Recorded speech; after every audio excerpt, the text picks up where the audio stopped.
Yeah, I'll react to that, sure. The Gripen. Is it stealth? Is the Gripen made by Saab? I remember my dad. Hi, guys. Sorry, rude of me. My name's Connor if you're new. Hope everyone's doing well. Let's Learn Military TV. Original link, top of the description. Preemptive like, subscribed. I don't know if the Gripen is made by Saab or not, but I remember the first car that I remember my dad having was a silver Saab. And after like the 90s, maybe like 2000, I never really saw them again.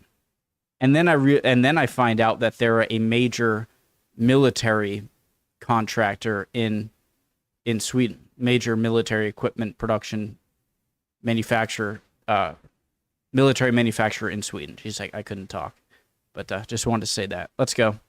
Is Sweden's Gripen a smarter choice than the U.S. F-35? Here's the truth. Military TV, let's go. Let's learn. What makes a great fighter jet? Is it stealth, speed, advanced weaponry, or is it cost effectiveness and versatility? Depends. In the world of modern military aviation, two jets stand out for very different reasons.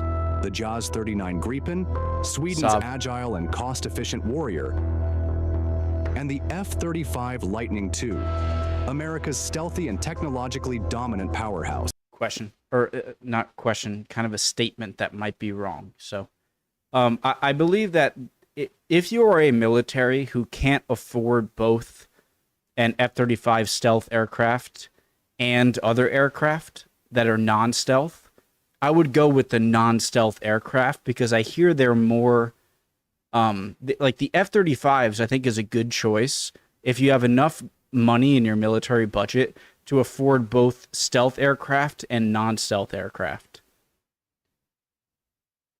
You know, because I hear that the F-35 does have some limitations in like close range dogfighting, but in terms of long range voice crack, it's unparalleled. It's amazing, and with its stealth, right? Like it can see much further. And so I feel like it'd be better to have the non-stealth aircraft if you have a lower military budget, but if you can afford both, then it'd be probably a good idea to have both of them. You know? One is a 4.5 generation fighter, designed for high maneuverability, rapid turnaround, and affordability.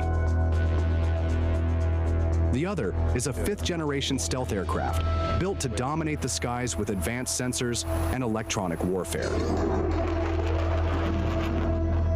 Both have strengths, both have weaknesses, but which one truly excels where it matters most? Today, we put them head to head to determine which fighter jet packs the bigger punch for modern warfare. But before getting to the main discussion, let's take a look at the overview of the both fighters.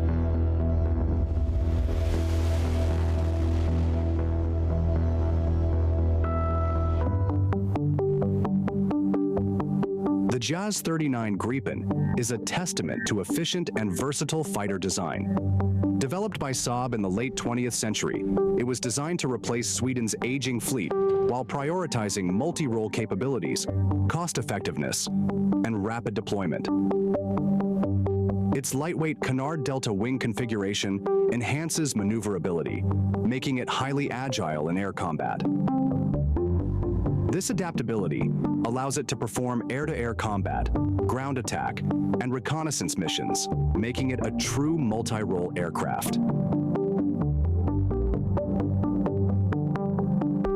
The latest variant, the Gripen EF, brings cutting-edge avionics, a more powerful engine, and an advanced electronic warfare suite, keeping it competitive in modern air combat. A key upcoming upgrade is Sweden's plan to arm the Gripen with the Taurus KE-PD-350 cruise missile, a long-range precision strike weapon with a range exceeding 500 kilometers. Once integrated by 2028, this will significantly boost the Gripen's ability to neutralize fortified enemy targets from standoff distances. But how does it compare to the F-35? The F-35 Lightning II represents a major leap in stealth and multi-role fighter technology. Developed under the Joint Strike Fighter program, it was designed to provide a common platform for various branches of the U.S. military and allied nations. One of its most defining features is its stealth technology, which allows it to evade radar detection and penetrate heavily defended airspace undetected. Beyond stealth, the F-35 boasts advanced avionics, including sensor fusion and network-centric warfare capabilities, giving pilots unmatched situational awareness and the ability to share real-time battlefield data with other assets. The fighter comes in 3 primary variants, each tailored for different operational needs.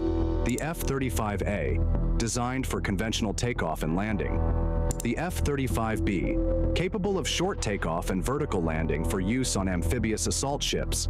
And the F-35C, optimized for carrier-based operations with a larger wingspan and reinforced landing gear.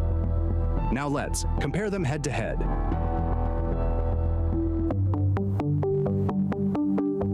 When it comes to speed, the Gripen holds the edge with a top speed of Mach 2, making it faster and more agile than the F-35, which maxes out at Mach 1.6. Its lightweight canard delta wing design enhances maneuverability, making it an excellent choice for dogfighting. The F-35, while slower, takes a different approach. It leverages stealth and sensor fusion to dominate beyond visual range engagements, allowing it to strike before being detected. But speed isn't everything. Range and firepower matter too. The F-35 outperforms the Gripen in endurance, boasting a combat range of 2,200 kilometers compared to the Gripen's 1,500 kilometers. It also carries a heavier payload, up to 18,000 pounds of weapons, surpassing the Gripen's 13,000 pounds. That surprises me because I thought the fact that... That surprises me. I thought because the Gripen has weapons, not just... has weapons in on the outside of the plane, I thought maybe it could carry more. But I'm also not sure if maybe... I'm not sure if they have both inside and outside weapons. I thought the F-35 would have to give up on payload for radar stealth, you know? And so that sort of surprises me. However, Sweden is leveling the playing field by integrating the Taurus KEPD-350 cruise missile, a precision strike weapon with a range of over 500 kilometers. By 2028, this upgrade will significantly enhance the Gripen's long-range strike capabilities. Of course, a modern fighter jet is nothing without stealth, and that's where the F-35 truly excels. Its low radar cross-section and internal weapons bays make it nearly invisible to enemy detection. The Gripen, on the other hand, lacks stealth shaping, but it compensates with a powerful electronic warfare suite. Using gallium nitride technology, it can jam enemy radars, disrupt missile guidance, and electronically evade detection. While the F-35 relies on stealth to survive, the Gripen counters with electronic warfare, making it highly effective in contested airspace.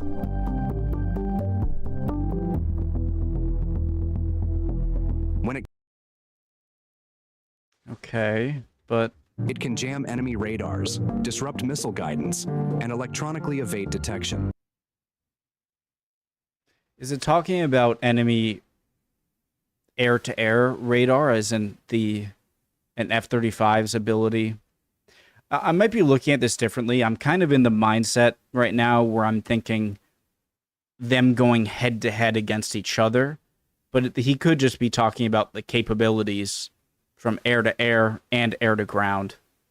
So I was the reason I paused and rewinded is I was wondering if the ability to jam enemy radars could negate the superior radar technology of the F-35. But maybe I'm confusing While the F-35 relies on stealth to survive, the Gripen counters with electronic warfare, making it highly effective in contested airspace.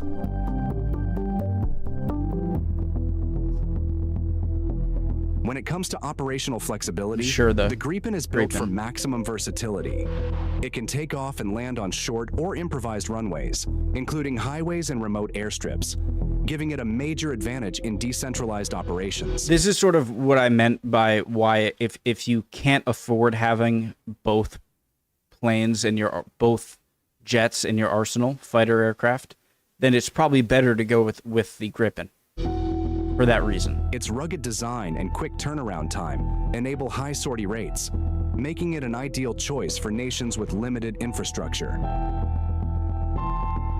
The F-35, in contrast, requires well-maintained air bases to perform at its best. Its maintenance-intensive nature and longer servicing times can limit the number of missions it can fly in a given period. Cost is another key factor. The Gripen E is significantly more affordable, with a unit cost of around $85 million. The F-35A, while more advanced, comes at a higher price, around $100 million per unit.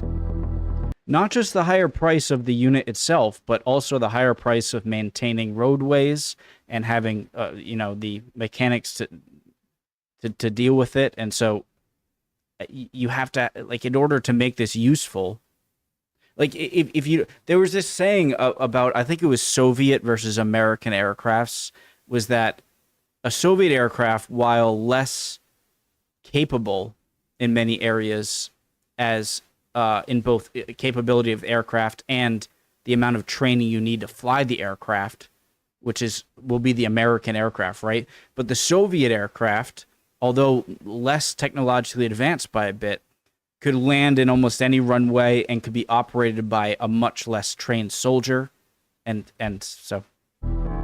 This stark difference makes the Gripen a more budget-friendly option for nations looking to balance performance with affordability. In terms of combat capabilities, the Gripen E integrates the Meteor missile, offering superior air-to-air combat performance, along with a gallium nitride-based electronic warfare suite that enhances survivability in high-threat environments. Sweden is also preparing to equip the Gripen with the Taurus K EPD-350 missile by 2028, adding long-range precision strike capabilities that will significantly boost its lethality. The F-35, on the other hand, excels in networked warfare. It features cutting-edge radar systems, sensor fusion, and advanced data sharing capabilities, allowing it to coordinate seamlessly with allied forces and maintain a dominant situational awareness over the battlefield. On the global stage, the F-35 has been widely adopted, with over 1,000 units delivered across 17 countries, making it the most widely used fifth-generation fighter. The Gripen, though not as extensively exported, is operated by Sweden, Brazil, Thailand, and Hungary, and remains a strong contender for air forces prioritizing affordability, adaptability, and multi-role effectiveness. So, which fighter jet do you think is better? That's all for today. Thanks for watching. Well, guys, most of what I've learned about this, everything I've learned about this stuff is through YouTube videos.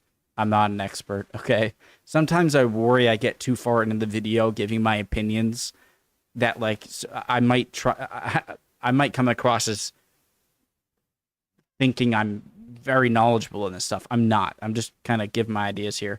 So which fighter jet do I think is better? It depends. I guess I would say the F-35 is. It depends on the scenario.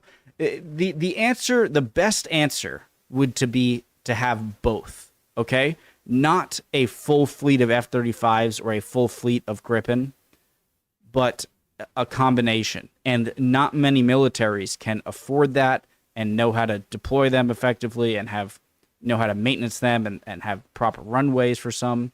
And so, yeah, the best would be, it's like, what would you rather have? A shotgun or a pistol, a battleship or an aircraft carrier? It's like, well, I'd like to have both, but maybe that's not the best analogy. yeah, so if you can afford it, I'd say having both is nice, but for most armies, I would say going for the Gripen would be the better choice because it's more applicable to more scenarios. Let me know if I'm wrong. Love y'all. Hope you're all doing well. Love learning with you guys, like always.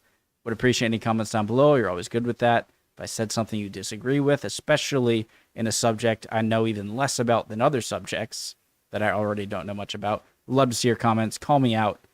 Hopefully I'll see you guys next time. We'll keep on learning. Bye, guys.